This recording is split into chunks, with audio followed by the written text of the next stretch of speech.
बताया तो ये जाता है कि महाराज रेवतक ने अपनी बेटी रेवती का स्वयंवर किया और उस स्वयंवर में बलराम भी गए हैं। तो रेवती ने सबको छोड़ करके बलराम के गर्दन में जयमाला डाली और बलराम के साथ विवाह हुआ रेवती का। लेकिन एक विद्वान ये बता रहा है कि रेवती का विवाह बलराम से तो हुआ मगर ऐसे नहीं हुआ, फिर कैसे हुआ?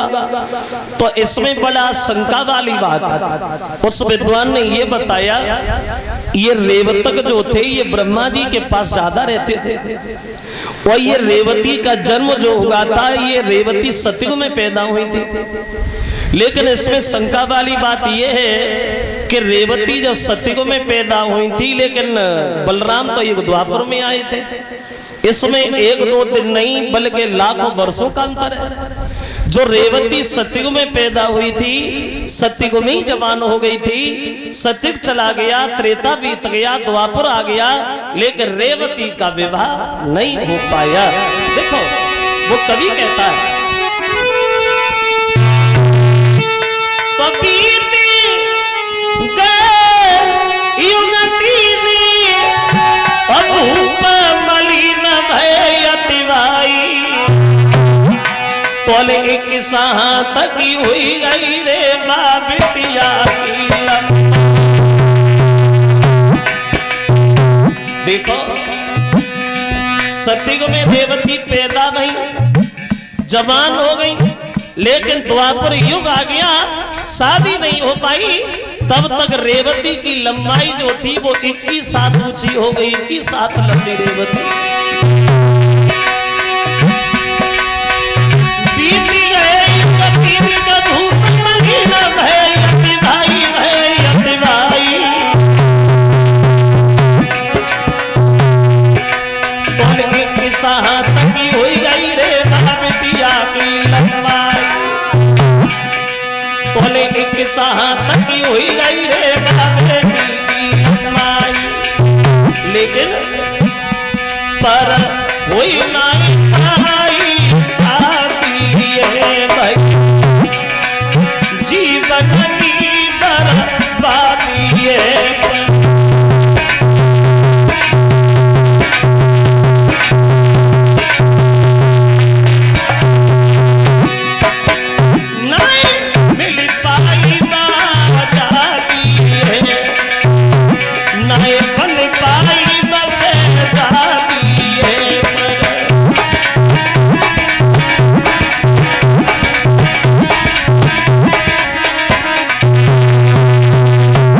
साथ लंबी हो गई रेवती, लेकिन विवाह नहीं हो पाया।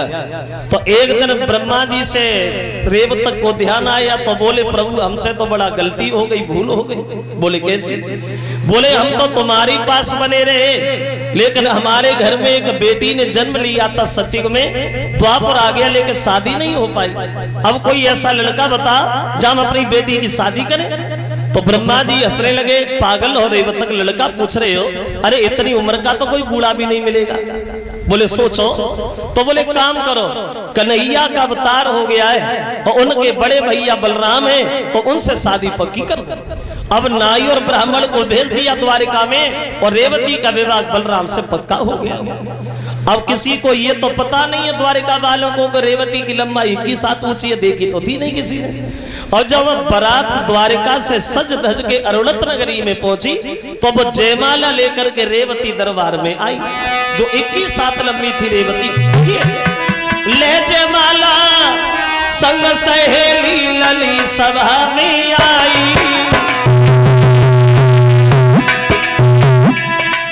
और दूरी दूर से गिरधारी ने देखी जब आई। जो 21 हाथ लंबी थी रेवती, कन्हैया ने रेवती की तरफ देखा, फिर अपने भैया बलराम की तरफ देखा तो कन्हैया सोचने लगे जे भाभी या भाभी है?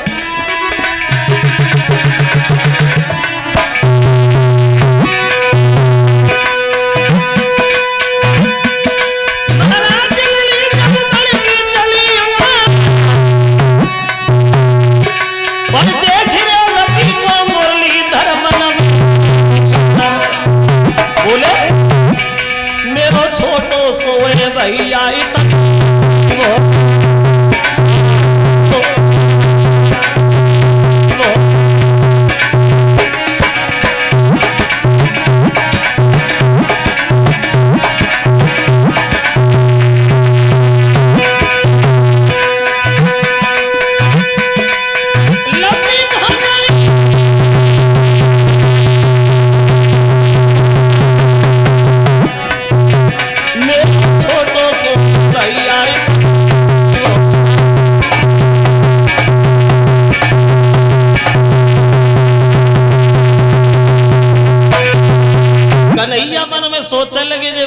अब आ गई है। अब मन में विचार किया शादी तो करनी पड़ेगी, बारात वापस तो जाएगी नहीं। अब मुसीबत वाली बात यह है कि जब शादी होगी तो जे तो का व्रत में ना बनेगी, हमें लेकाय में जाए।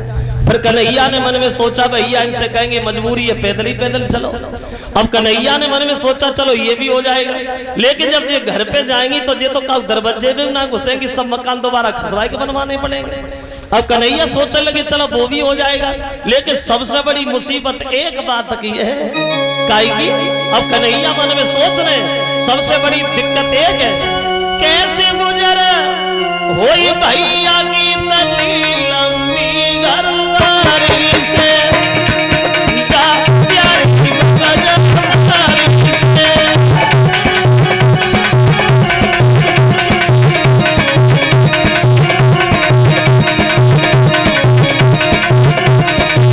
अब कन्हैया सोच रहे मेरो भैया लागे मारो है,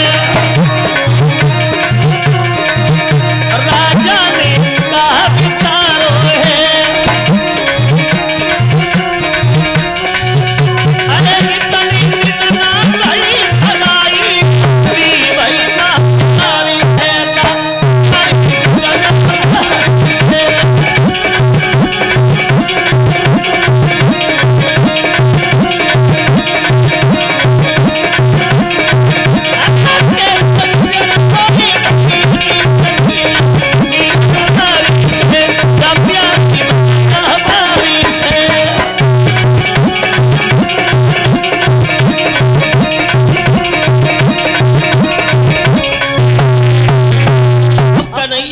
मन में बैठे बैठे सोच रहे। तो रेवती जब बलराम के जयमाला डालवे को आगे बढ़ी तो बलराम के पास जब खड़ी वही तो बलराम तो उनके घुटनों तक भी नहीं बने। तो रेवती ने बैठ करके बलराम के जयमाला डाली, और जैसी बैठ के जयमाला डाली तो और तो कोई नहीं, कन्हैया खूब ताली मार के हंसे। और जब कन्हैया से तो पूरी बारात हंसना शुरू हो गए। तो नारद कन्हैया पे दौड़ पड़े, पागल हो, अरे श्याम क्यों हंस रहे हो, अरे जब तुम ही हंसोगे तो लोग तो हंसेंगे। तो कन्हैया बोले बाबा नारद आप ही देखो, कहाँ भाभी यो कहाँ भैया, अब ऐसे कैसे होगा भैया। अब बोले मेरी बात सुनो नारद, इतनी लंबी हो गई और मेरा छोटो सो भाई, इन्हें देख कर हंस रहे सभी, इन्हें देख कर हंस रहे।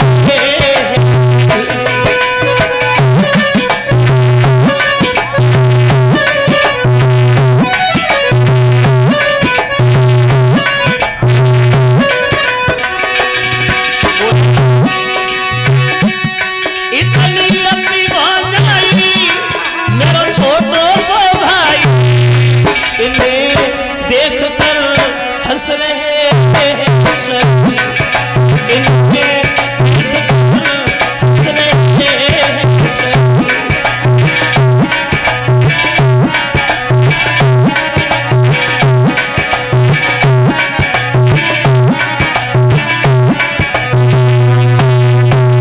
तो नारद बलराम से बोले भैया बलराम तुम्हें कुछ सोचो, इन्हें अपने बराबर करो।